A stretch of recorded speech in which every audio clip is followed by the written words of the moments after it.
नवजलधरवर्णम् चम्पकोद्भासिकरणम् विकसितनलिनास्यम् विस्फुरन् मन्दहास्यम् कनकरुचिदुकूलम् चारुबर्हावचूलम् कनकनिखिलसारम् नवैरुकुमारम् वंशीविभूषितकरान्नवनीरजाभात् पीताम्बरागरुणजन्दफलाधरोष्ठात् पूर्णेन्दुशृङ्गामुखादरविन्दनेत्रात् कृष्णात् परे किमपि तत्त्वमहि न जाने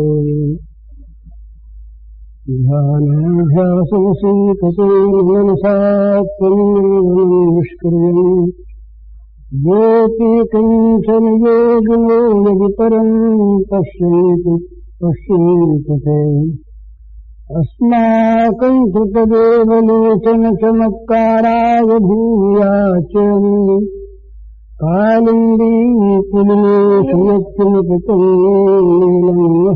भावति श्रीहरिः। है और राजा की कोई प्रजा है तो सारी प्रजा के प्रति राजा का समान वात्सल्य है। प्रजा के सभी जन राजा के भक्त हैं।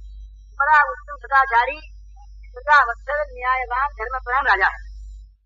प्रजा के सब जन उस राजा के प्रति अनुरक्त हैं, उसके भक्त हैं, उसकी सब यथोचित सेवा करते हैं और राजा भी सबको अपना अत्यंत प्रिय जन मान करके, बहुत प्यारी प्रजा मान करके और सबका भला करता है, कल्याण करता है।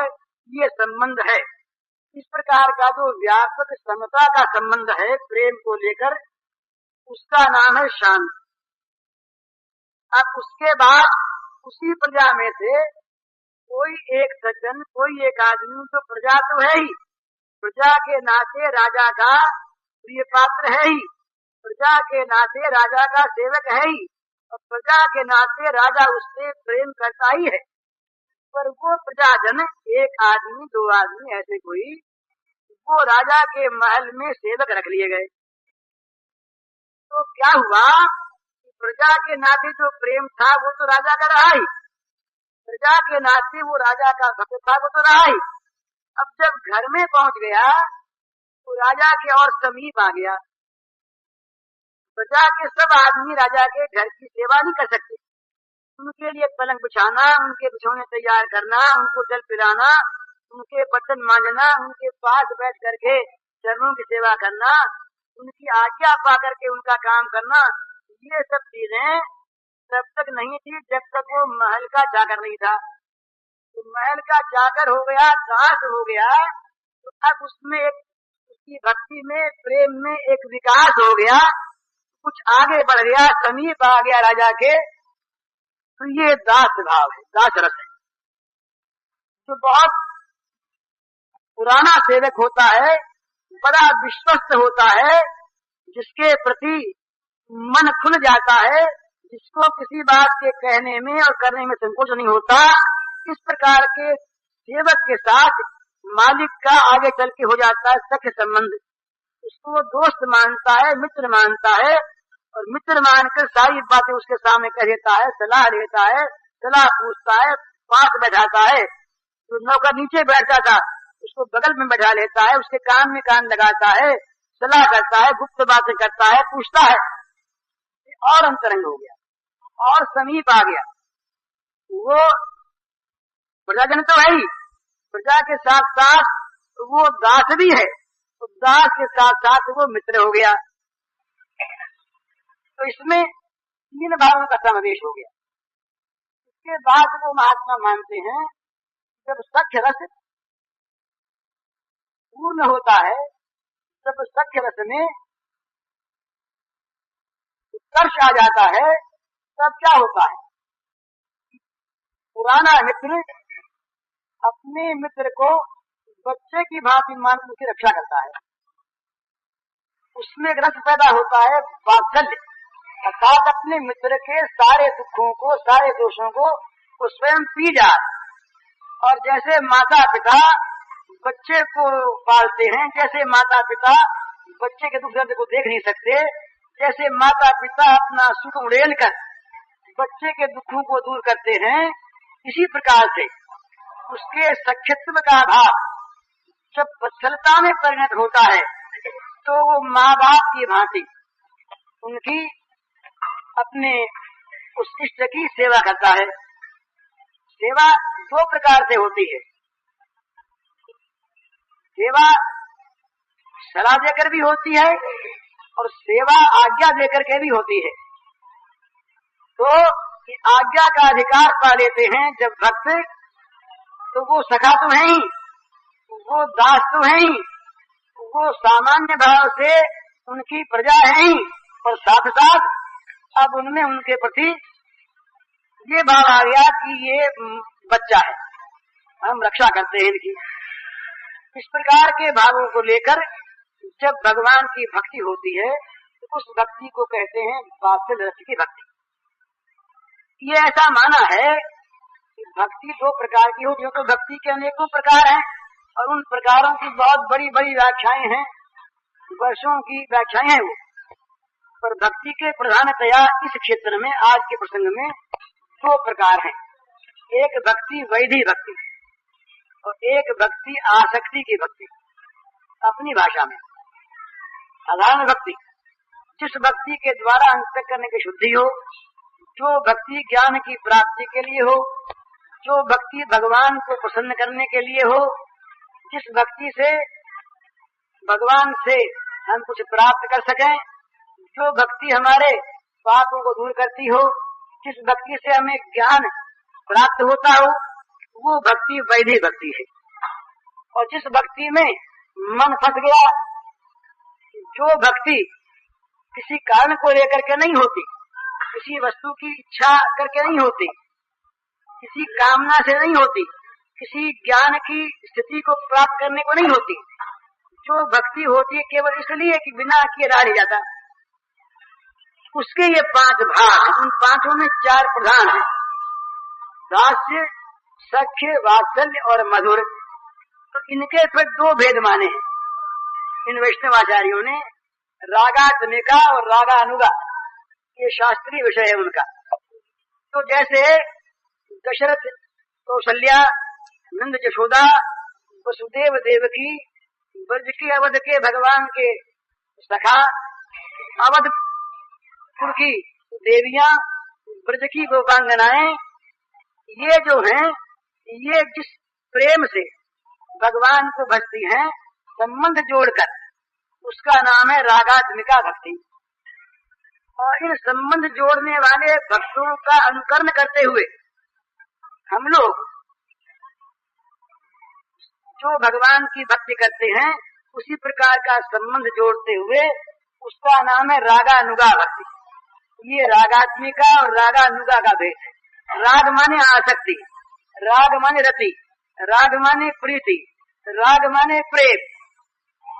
जैसा प्रेम सेवक का मालिक में होता है, जैसा प्रेम मित्र का मित्र में होता है, जैसा प्रेम पिता माता का पुत्र में होता है, जैसा प्रेम पत्नी का पति में होता है, ये सब प्रेम के भिन्न भिन्न भाव हैं और इनके आचरणों में भेद है, इनकी क्रियाओं में भेद है, इनके नामों में भेद है, इनके भावों में भेद है, पर ये सब एक ही स्नेह के, एक ही प्रेम के ये विविध रूप हैं, विविध प्रकार हैं। इस प्रकार से जो भगवान के साथ कोई संबंध जोड़कर, भाई भगवान हमारे पुत्र हैं, भगवान हमारे पिता हैं, भगवान हमारे पति हैं, इस प्रकार से भगवान के साथ संबंध जोड़कर जो भक्ति की जाती है, जो प्रीति की जाती है, जिस प्रीति में ये चारों प्रकार की प्रीति ऐसी विचित्र है, इस प्रीति की भक्ति में देना ही देना है, लेना नहीं। वो दास मानता है कि किसी प्रकार से अपने स्वामी को सुख पहुंचा करके सुखी हो जाऊं, वो सखा मानता है कि किसी प्रकार से अपने मित्र का हित करके और मैं प्रसन्न रहूं। माता पिता की बात तो हम सब जानते ही हैं, किस किस प्रकार से माता पिता स्वयं दुख भोग करके और बच्चे को पालते हैं, कैसे कैसे स्वाद का त्याग करते हैं, ये सबको पता है। और मधुर भक्ति में तो बड़ी विशेषता है, वहाँ तो सारा का सारा आत्मनिवेदन ही है। अपना सर्वस्व, अपने सर्वांग, अपना सब कुछ, अपना लोक परलोक जहाँ समर्पित कर दिया जाता है, निवेदन जहाँ पूर्ण होता है, उसमें एक बड़ा माधुर्य होता है, उसका नाम मधुर भक्ति है। तो इन चारों प्रकार की भक्तियों में भगवान लेने वाले हैं, भगवान पाने वाले हैं और भक्त देने वाले हैं। ये जो भक्त भगवान से कुछ पाने के लिए भजते हैं, जो भक्त भगवान से कुछ चाहते हैं, वे भी भक्त ही हैं। ये बड़े अच्छे हैं क्योंकि भगवान से चाहते हैं, परंतु उनके प्रेम में ये एक छोटापन है, क्योंकि वो मान से हाथ फैलाते हैं। भाई प्रेमी तो वो, भक्त तो वो, कि प्रेम का जादू किस प्रकार का अपने भगवान पर भी फेर दें कि भगवान उनके सामने मांगने वाले बन जाएं। ये भगवान को मांगने वाला बनाने वाले ये केवल प्रेमी होते हैं। भगवान सबके दाता है, भगवान सबको देने वाले हैं, सबकी इच्छा पूर्ण करने वाले हैं, पर प्रेमियों से तो अपनी इच्छा पूर्ण करवाते हैं। प्रेमियों के सामने भगवान इच्छा रहित नहीं है, भगवान निष्काम नहीं है, भगवान पूर्ण काम नहीं है, भगवान आप्त काम नहीं है। उनको भूख भी लगती है, उनको प्यास भी लगती है, उनको भाई भी चाहिए, उनको माँ बाप भी चाहिए, उनको पत्नी भी चाहिए, उनको रहने के लिए घर भी चाहिए, उन्हें आराम भी चाहिए, उन्हें अपने मौज शौक के लिए सामान भी चाहिए।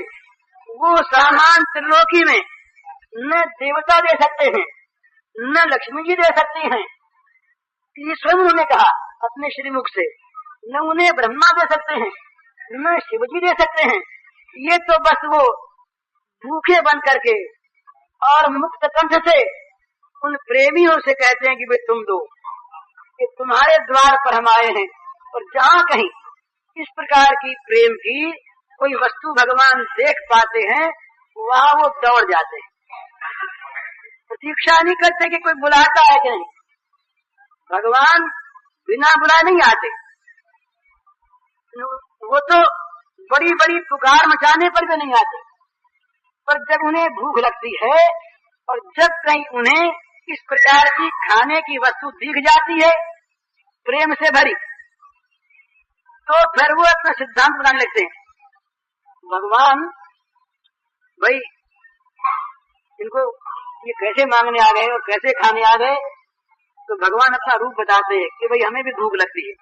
और हमारी वो भूख कहाँ पूरी होती है, तो भगवान ने कहा भाई जब भूख लगती है हमें, उस समय अगर ये अन्न वन्न की बात दूर रही, कहीं पत्ता मिल जाता हमें एक तुलसी का, उसे खा लेते हैं। कहीं वो प्रेमी के हाथ का जल मिल जाता है, पत्रम पुष्पम फलम तोयम यो में भक्त्या प्रयच्छति। ये श्लोक गीता का है, भला आप लोग गीता पढ़ते हैं, और ये श्लोक श्रीमद् भागवत का भी है। पत्रम पुष्पम फलम तोयम यो में भक्त्या प्रयच्छति तदहम भक्त पुरतम अश्नामि प्रयतात्मनः। ये भगवान घोषणा करते हैं, अपनी स्थिति बताते हैं कि जब कभी किसी प्रेमी के हृदय के प्रेम से सना हुआ कोई पदार्थ हमें दिख जाता है, तब भाई भूख भी लग जाती है, प्यास भी लग जाती है, हमारे तो मन की इच्छाएं कामनाएं जाग उठती हैं। उस समय हम दौड़ जाते हैं वहां पर, और वहां उस प्रेम से सना हुआ, प्रेम से दिया हुआ उस प्रेमी के हाथ का पत्ता मिल जाए, कोई फूल मिल जाए, अरे जल ही मिल जाए और फल मिल जाते हैं, क्या है हम उसे खा लेते हैं। अशनामी ये कहा भगवान ने, कहीं गिरनामी उन्नामी करे तो वहम भी हो जाता है कि भाई ग्रहण कर लेते होंगे वासना के भूखे। यहाँ वासना नहीं है, प्रत्यक्ष भूख लगती है, और वो भूख में दंभ नहीं होता, भूख में छल नहीं होता, भूख नाटक नहीं होता। वास्तविक ये भगवान निरंतर और नित्य, ये प्रेम के भूखे, प्रेम के प्यासे, प्रेमियों से मिलने के लिए आतुर, उतावले ये रहते हैं। जहाँ कहीं भी इन्हें प्रेम दिखता है, जहाँ कहीं भी प्रेमी दिख जाते हैं, वहाँ पर किसी को माँ बना लेते हैं, किसी को बाप बना लेते हैं, बेटे बन जाते हैं, किसी को पत्नी बना लेते हैं, किसी को मित्र बना लेते हैं, और ये फिर अपनी भूख मिटाते फिरते हैं। तो भगवान की भूख मिटाने वाले, भगवान में भूख पैदा करने वाले और भगवान की भूख को मिटाने वाले मांगने वाले नहीं होते। वो कहते हैं मांगने वाले तो बड़े तुच्छ होते हैं, जो मांगते हम तो देने वाले हैं। तो भगवान से कहते हैं कि हम तो देने वाले हैं, हमें तुम्हारी गरज नहीं कि हम तुमसे मांगते फिरें। तुम्हें गरज हो, तुम्हें आना हो तो हमारे पास आओ। यशोदा मैया के दूध का वो स्तनपान करने के लिए ये मचले फिरते हैं महाराज, मचले फिरते हैं। इतनी भूख लग जाती है कि कहीं मैया उतार दे स्तनपान करते करते तो मारे गुस्से के मटकी फोड़ डालते हैं। इतनी भूख। श्रीमद् भागवत का प्रसंग है, भला मैं अपनी जबान ऐसी बात नहीं कहता। ऐसी भूख लगती है महाराज कि गोपियों के घरों में चुपके चुपके चले जाते हैं और चुपके चुपके जा करके सखाओं को साथ लेते हैं। और कहीं पीड़ा रखा, उखल रखी, उखल पर एक सखा बैठा, उस सखा के कंधे पर आप सवार हुए और हाथ में जरा सी लकड़ी ली नोकदार और ऊपर छींके पर रखे हुए उस मटके छोटी सी हड्डिया में छेद किया और जब गिरने लगा माखन तो मुंह बा दिया। उसमें गिरने लगा, कुछ नीचे गिरा, कुछ सखाओं के मुंह में आया, कुछ बंदरों के हाथ लगा। ये भूख मिटाने का तरीका इनका, ये नैवेद्य ग्रहण करने का नया तरीका है। ये प्रेमियों के हैं। नहीं तो जहाँ महाराज यज्ञ होता है बड़ा भारी, वहाँ तो ये बैठ जाते हैं अलग अपना मुंह बना करके, वहाँ सहज में आते नहीं, प्रकट नहीं होते, सामने नहीं आते। और यहाँ तो अपने आप आते हैं, बिना बुलाए आते हैं और मानते हैं। ये भला थोड़ा सा ब्राह्मणों का भाव दूसरा था, इसलिए यज्ञ पत्नियों के यहाँ स्वयं नहीं गए, पर मांगने तो भेज दिया। भीख तो मांगी ना कि भाई भूखे हैं, हमारे सखा आते इनको देना। तो कई ब्राह्मणों का भाव देख लेते, उन पत्नियों का तब तो स्वयं जोड़े जाते। तो ये प्रेम के भूखे, प्रेम की वस्तु के भूखे।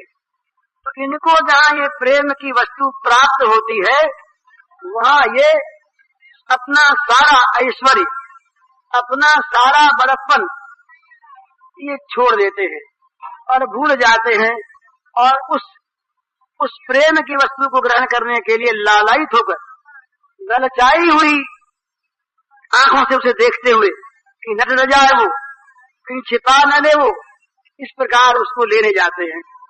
तो जहाँ पर ये माँ बाप बना करके कोई को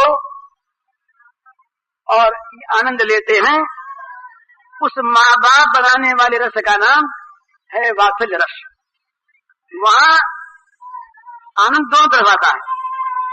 आज किसी भाई ने शाम को या कल पूछा था, आज या कल, कि दशरथ महाराज ने जब प्राण त्याग किया तो भगवान समझ के किया, बेटा समझ के।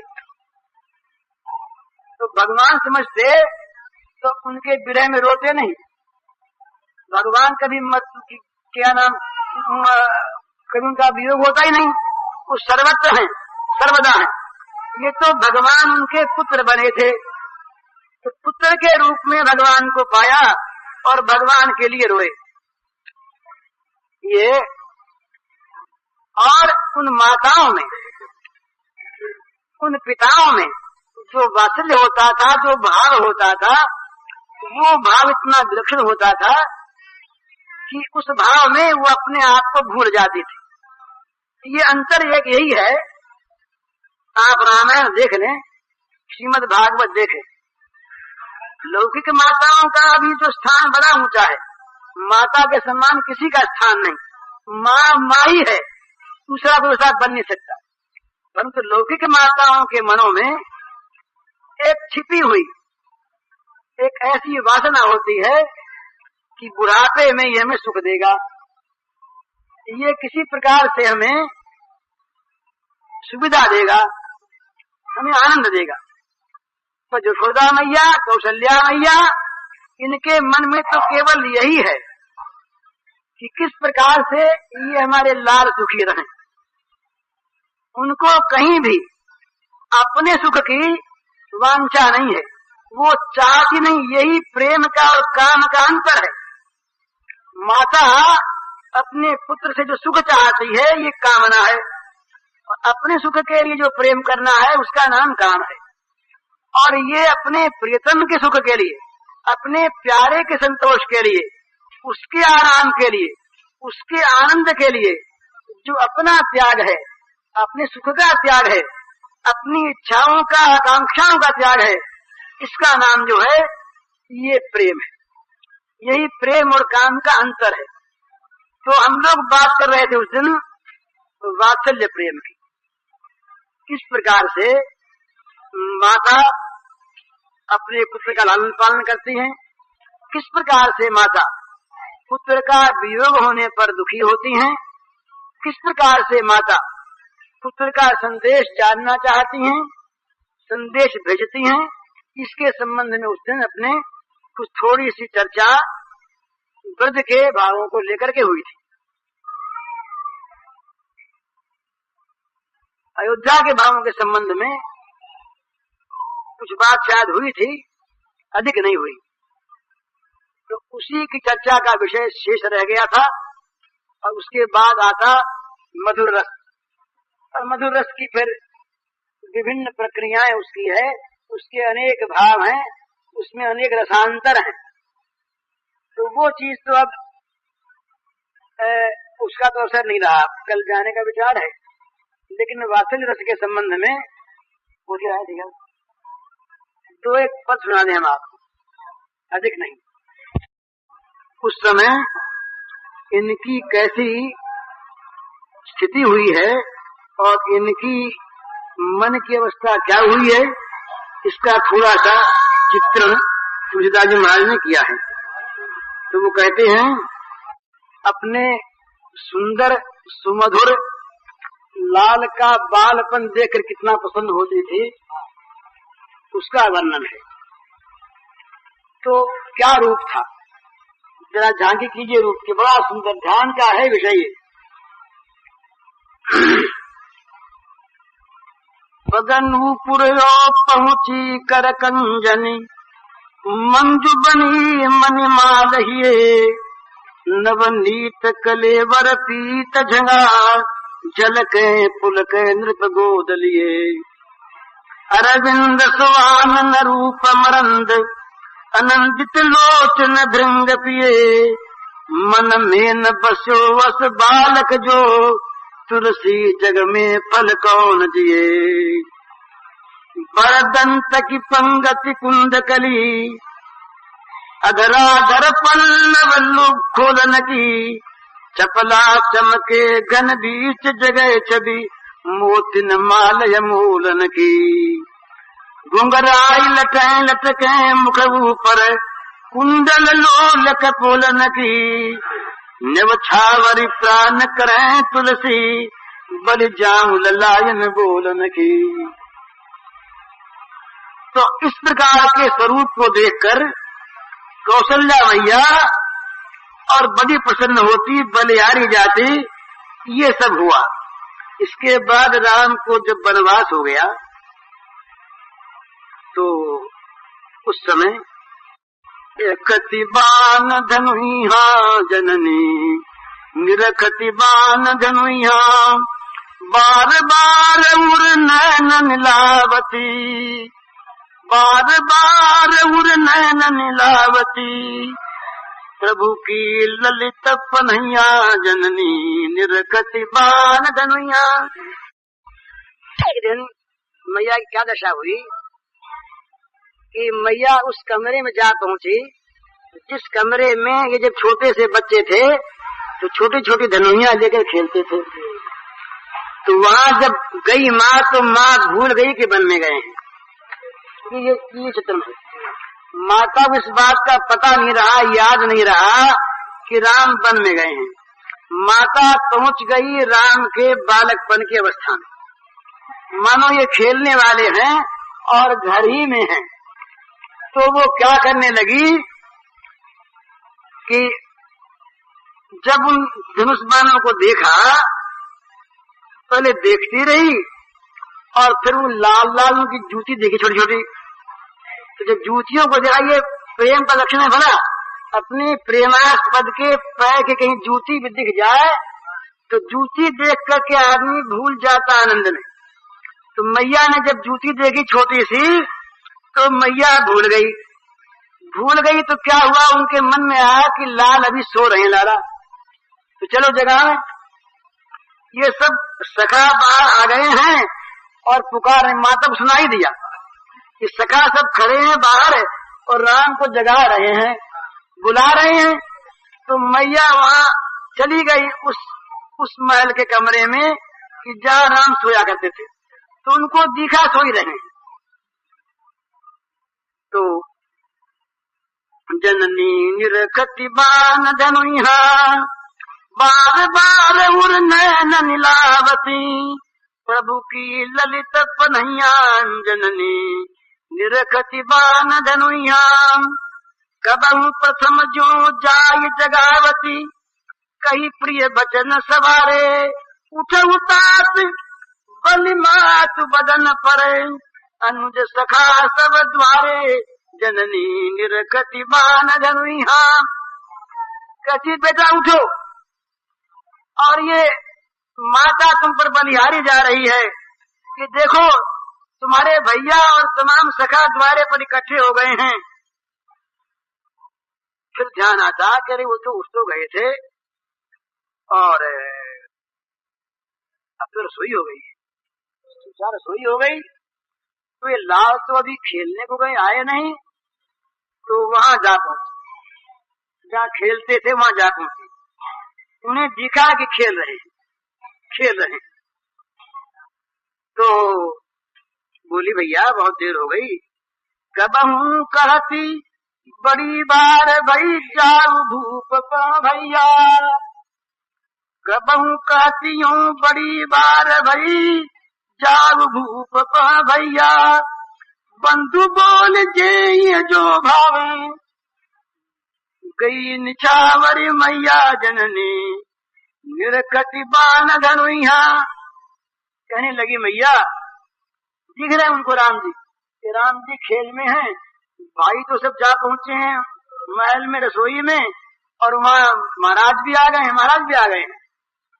और ये कहते हैं कि भाई जल्दी जाओ भैया, तुम्हें बहुत देर हो गई, और देखो तो भाई तुम्हें याद तुमको कर रहे हैं, वहां पर पिताजी बुला रहे हैं, और मैं तुम पर बलिहारी जाती हूँ, तुम जल्दी जाओ, जो भावे सो खा लो, कम खा लो। इस प्रकार की दशा उनकी हो गई। और तो ये क्या था, ये था राम के प्रति उनके मन में ये भाव था कि राम ईश्वर नहीं है, राम भगवान नहीं है। यदि भगवान का भाव राम में हो तो राम के साथ ये बत्सरता नहीं होती, राम के प्रति इस प्रकार का माँ का भाव नहीं होता। तो ये एक ऐसी विलक्षण बात है कि ये भगवान जब इस प्रकार का जब लीला प्रसंग लाते हैं तो स्वयं अपनी मोहिनी डाल देते हैं। एक भगवान की माया होती है, उसका नाम है निज जन मोहिनी। भगवान की माया के अनेक नाम है, एक भगवान के नाम माया, उसका नाम निज जन मोहिनी, अपने जनों को मोहने वाली।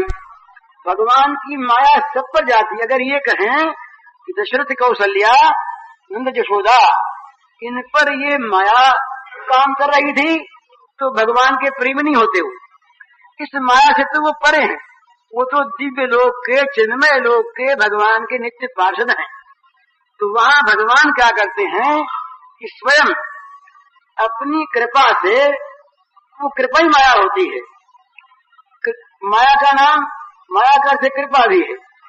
अपनी कृपा से भगवान अपने जनों को मोह लेते हैं। जब राम ने और श्री कृष्ण ने रूप दिखाया मुंह में अपना, तो माँ के मन में जरा संदेह पैदा होने लगा था कि निज मोहिनी डाल दी उन्होंने। बस वो माया जहाँ पड़ी वहाँ मैया इस बात को भूल गई। मैया के मन में ये बात याद रही नहीं कि इतना बड़ा विश्व रूप ये कहाँ से मुंह में आ गया। मैया ने समझा कि मेरी आंखों में कोई दोष हो गया होगा। तो अब कई दिन हो गए, सुरमा उरमा लगाया नहीं, जैसे तिरवरे दिखते इसी प्रकार से बच्चे के मुंह में कुछ था ही नहीं, ये दिखने लगा। यशोदा मैया ने तो ये सोचा कि कहीं कोई राक्षस आ गया होगा, कुछ जादू वादू नहीं हो गया, डर गई बेचारी। इस वात्सल्य भाव में दो चीज होती है। एक तो होता है क्या कि भगवान के लिए अपने सर्वस्व का न्यौछावर, तो दूसरा होता है भगवान के लिए सर्वस्व का संग्रह।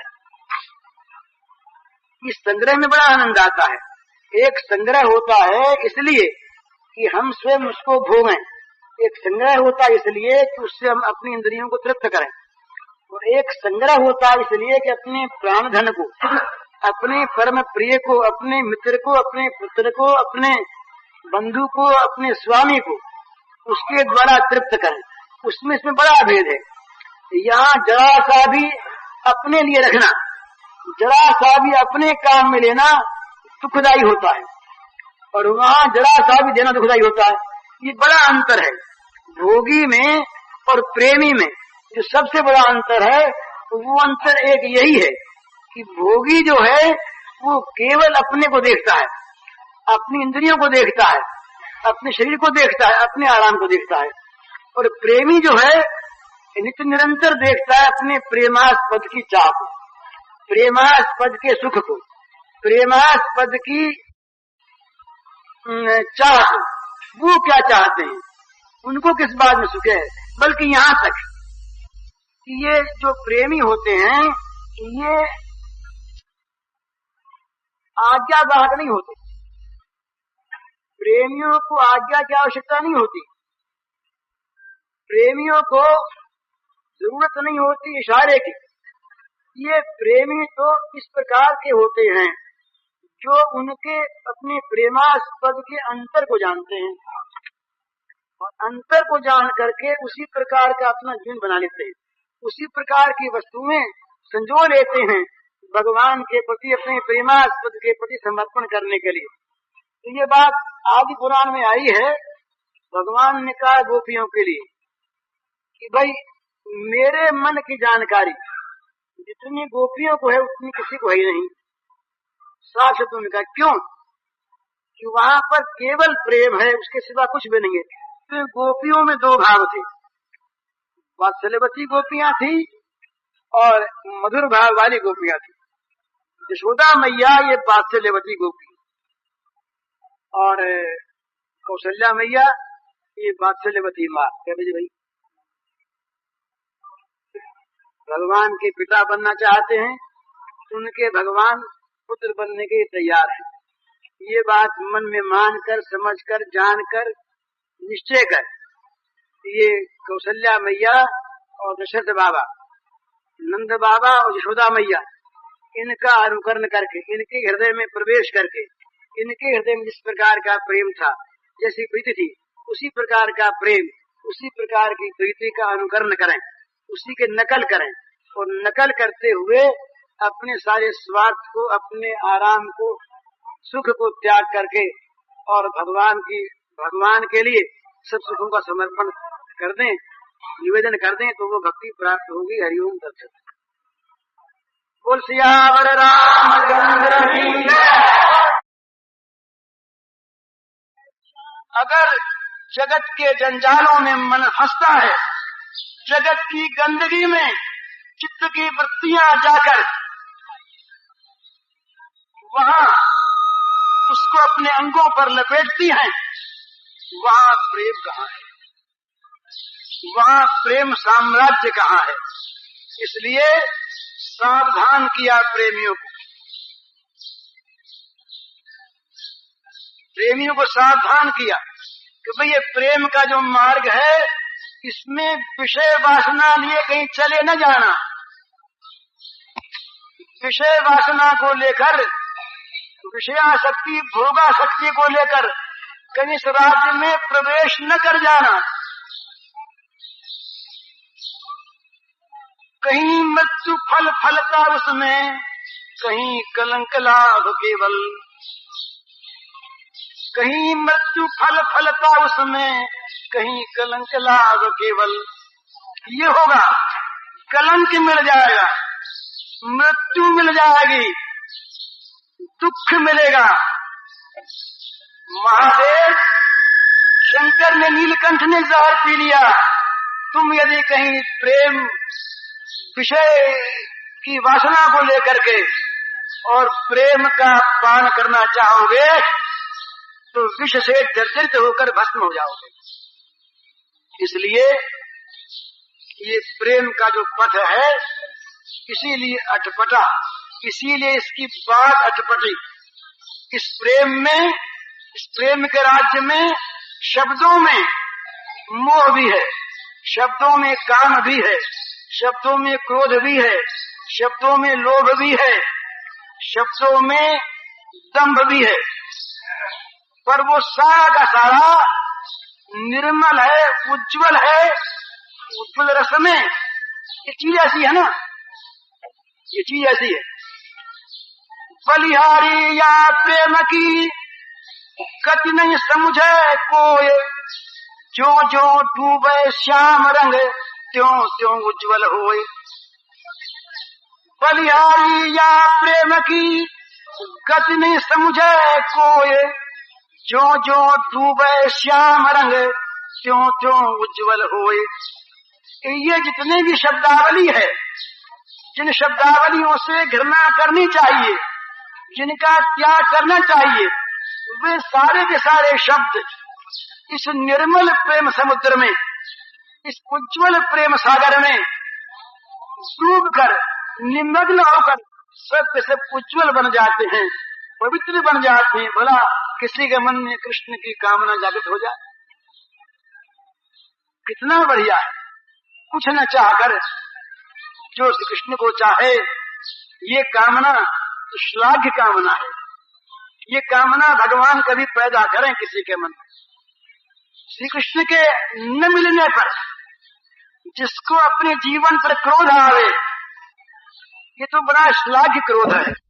भगवान के प्रेम की मधुर झांकियां देखते देखते जिसका मन इतना प्रलुब्ध हो जाए, इतना लोभी हो जाए कि किसी प्रकार उस लोभ का वो परित्याग न कर सके, ये कितना सुंदर श्लाघ्य लोभ है, ये वर्णनीय लोभ है। इसलिए शब्दों को लेकर तो झगड़ना नहीं, परंतु प्रेम राज्य की पवित्रता को नष्ट नहीं करने का अधिकार है। किसी विषय को नष्ट होती नहीं। जहाँ स्वच्छ निर्मल प्रेम राज्य है, वहाँ विषयी जाता नहीं, और जहाँ विषयी जाता है वहाँ प्रेम के नाम पर काम का कलंक लिए जाता है, वहाँ प्रेम है नहीं। ये मुझसे आज किसी ने पूछा था कि भाई सबको प्रेम क्यों नहीं करना चाहिए और प्रेम में क्या बाधा है, ये उसका उत्तर है। यद्यपि प्रेम सबको करना चाहिए मैं कहता हूँ, पर प्रेम का अधिकारी बनना चाहिए। अधिकारी बनने तक साधना है। प्रेम राज्य में प्रवेश करने के बाद साधना नहीं, वहाँ साधना की कोई अपेक्षा नहीं। वहाँ तो रस विलास है, वहाँ तो रस समुद्र में निमज्जन है, वहाँ तो उसके रस सागर में अवगाहन है, उसमें डुबकियां लेना है। वहाँ तो रस का स्वाभाविक सहज समास्वादन करना है, पान करना है, साधना नहीं है। वहाँ तो नित्य नई प्रेम की ऊर्मियों के साथ नाचना है, खेलना है। परंतु ये दुर्लभ बहुत प्रेम पंथ पावकनी ज्वाला भाड़ी पाछा भागे जोने माही पड़या ते महारस माने देख नारा गाधे जोने। जो देखने वाले दूर से वो जलते हैं, अग्नि की लपट है, और जो अंदर कूद पड़ते हैं वे सर्वस्व को जलाकर अंदर का जो अमृत सुधा रस है उसका पान करते हैं। परंतु ये पान करते हैं वही, उनका उन्होंने नाम रखा मरजीवा। मरजीवा जो मर के जीते हैं, जो यहाँ मर गए, यहाँ मर गए और जो मर के उस राज्य में जीवित हो गए, उनका नाम भी प्रेमी लोग कहते हैं मरजीवा। मरजीवा लोगों का ये पंथ है। हरिनु मार्ग छे सुरानु नहीं कायरनु काम, जो नहीं गुजराती पत्र। हरिनु मार्ग छे सुरानु नहीं कायरनु काम, जो ने जो ये सूरवीरों का मार्ग है। वीरों का वीर कौन? जो काम से, क्रोध से, लोभ से पराजित हो जाए वो वीर नहीं, वो वीर नहीं।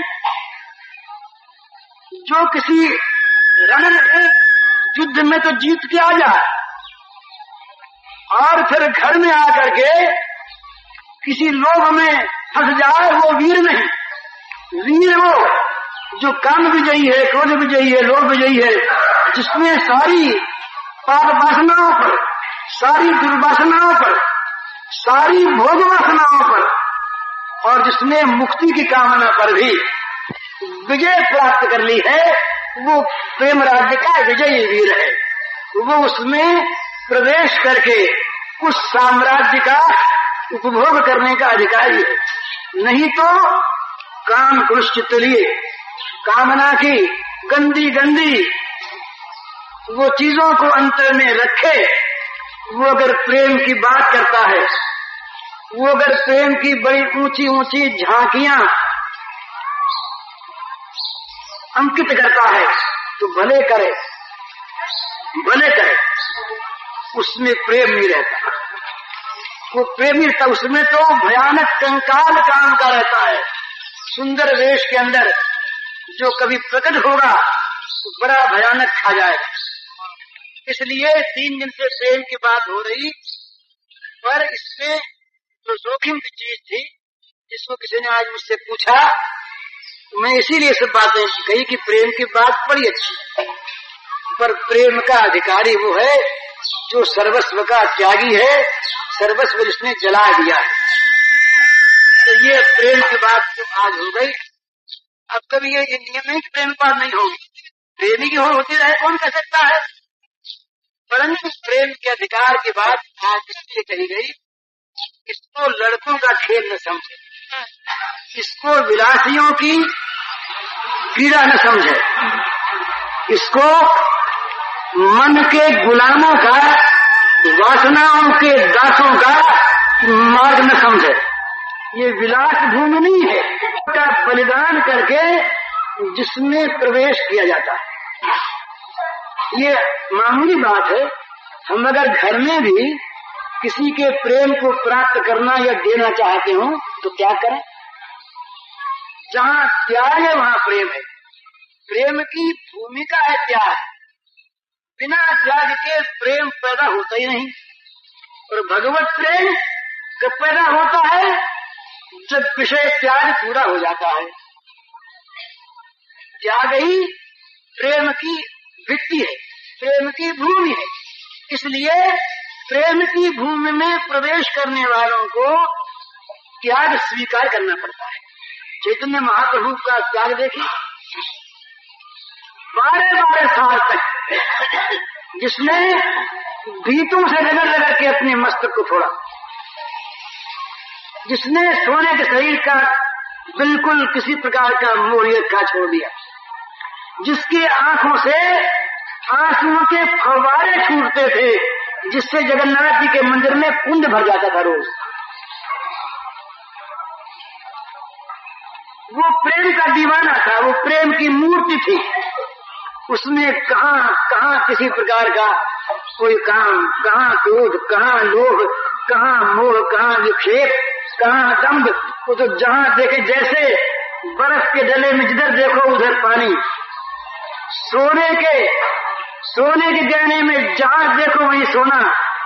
इसी प्रकार इस प्रेमी के जीवन में जहाँ देखो तो वही छलकता हुआ प्रेम।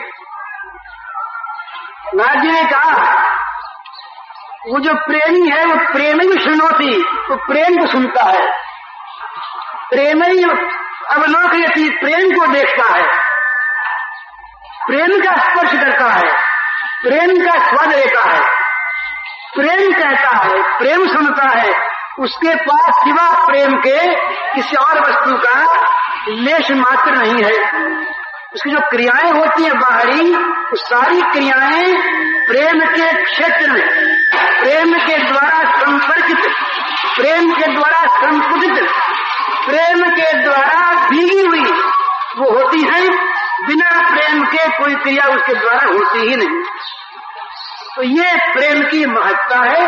इस प्रेम में भगवान जो है ये कह देना चाहिए कि ऐसे प्रेमी के भगवान प्रेमी बन जाते हैं और उसे प्रेमास्पद बना लेते हैं। और इसी का बड़ा सुंदर श्री जयदेव कवि का गीत गोविंद का वर्णन है। देह में पद पल्लव मुदारम, श्री राधा रानी के चरण पल्लवों की अभिलाषा करते हैं श्री नंदन। ये स्त्री की पद पूजा नहीं है,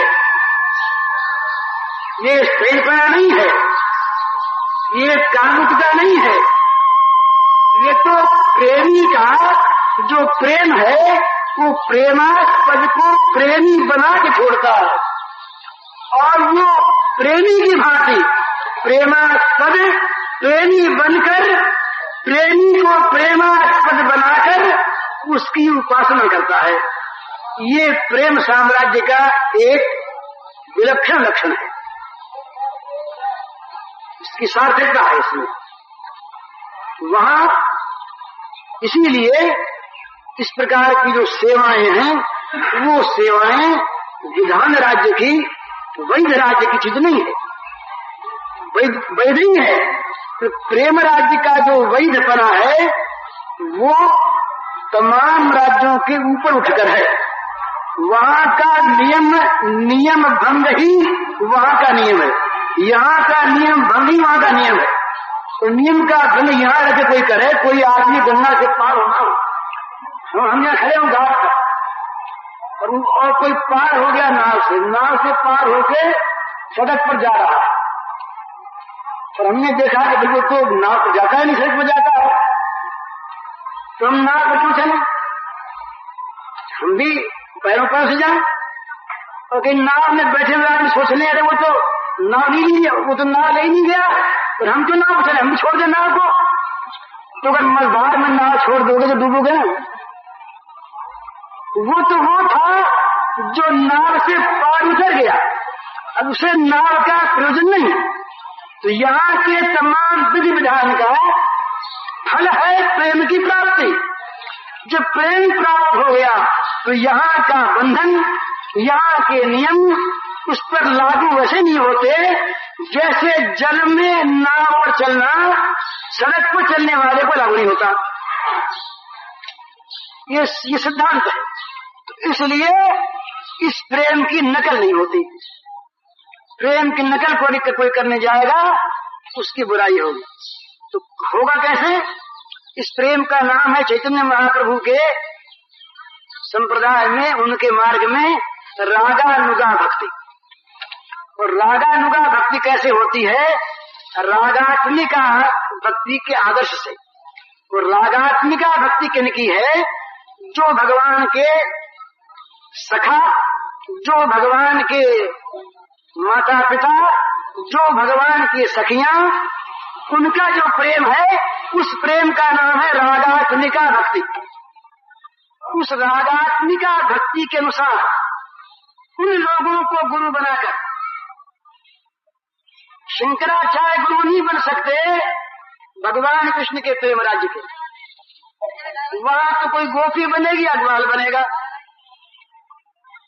उनको पता है, उनको पता है इस राज्य का कि वहां कैसे क्या चलना होता है। इसलिए रागात्मिका भक्ति वाले जो भगवान के साथ संबंध स्थापित करके भगवान को अपने साथ संबंध में जोड़कर जिन्होंने प्रेम रस का पान किया, जो कर रहे हैं, उनके उस प्रेम रस का उनके हृदय में प्रवेश करके, उनकी आंखों से देखकर, उनके नेत्रों से उस चीज को समझकर, उनकी बुद्धि से विचार कर तब भक्ति करनी होगी। उसका नाम भक्ति उन्होंने रखा रागानुगा। रागात्मिका भक्ति का जिसमें अनुकरण होता है उसका नाम रागानुगा। दो प्रकार की भक्ति मानी है, एक वैधी, एक रागी। एक भक्ति वो कि भाई भक्ति न करेंगे तो पाप लगेगा, भक्ति न करेंगे तो नरक मिलेगा, भक्ति न करेंगे तो दुर्गति होगी, भक्ति करना जीव का धर्म है, भक्ति करने से ज्ञान की प्राप्ति होगी, शुद्धि अंत करने की होगी। ये सब वैध भक्ति के लक्षण है। और जो भक्ति बिना किए रहा न जाए, जिसमें उसमें राग हो जाए, आसक्ति हो जाए, वो अपने आप हो, जिसमें चित्त अपने आप उसमें जाकर के प्रभावित हो जाए, वो है रागानुगा भक्ति। तो रागानुगा भक्ति जो है वो होती है भगवान के साथ प्रेम का संबंध जुड़ जाने पर। इसलिए उस भक्ति के अधिकारी वही हैं जो प्रेम के द्वारा भगवान के साथ संपर्कित है। इसलिए हमें पहले इस प्रेम राज्य में प्रवेश करने के पहले उन प्रेमियों का हमें उपासना करना चाहिए। श्री गोपांगनाओं की उपासना करनी चाहिए, सखाओं की उपासना करनी चाहिए, यशोदा मैया नंद की उपासना करनी चाहिए।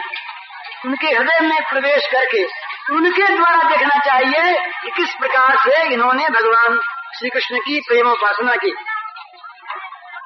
भाई सेठ जी कह गए थे कि 6 बजे तुम बोलना, 5:30 समाप्त करता। इस घड़ी में 6 बज गए, 6 बजे गए मुझे नहीं मालूम, इस घड़ी में 6 बज गए हैं, इसलिए अब मैं इसे समाप्त करता हूँ। 1-2 मिनट भगवान का नाम लें।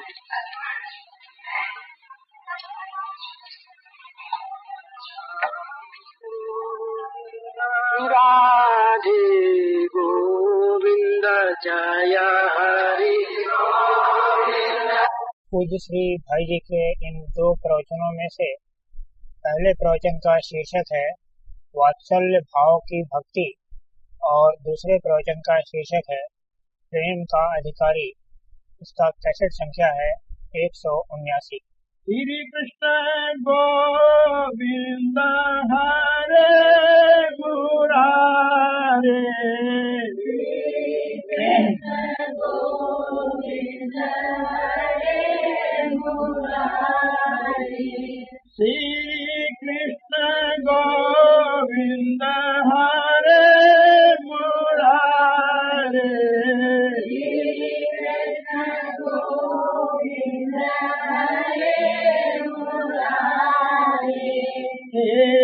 नाथ नारायण वासुदेव,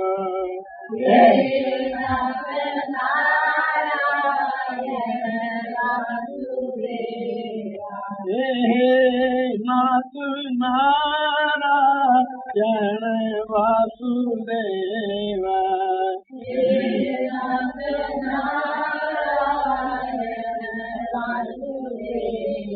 हे श्री कृष्ण गोविंद हरे मुरारे,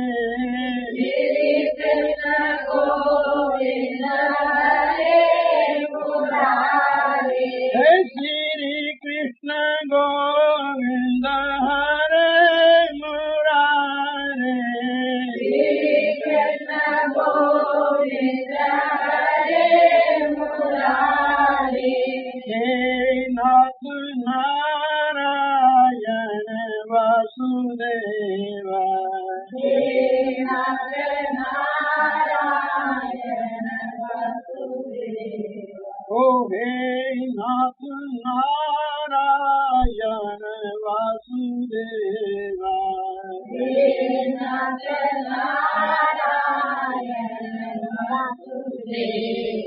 जय सीताराम सीताराम सीताराम जय सीताराम, जय सीताराम सीताराम सीताराम।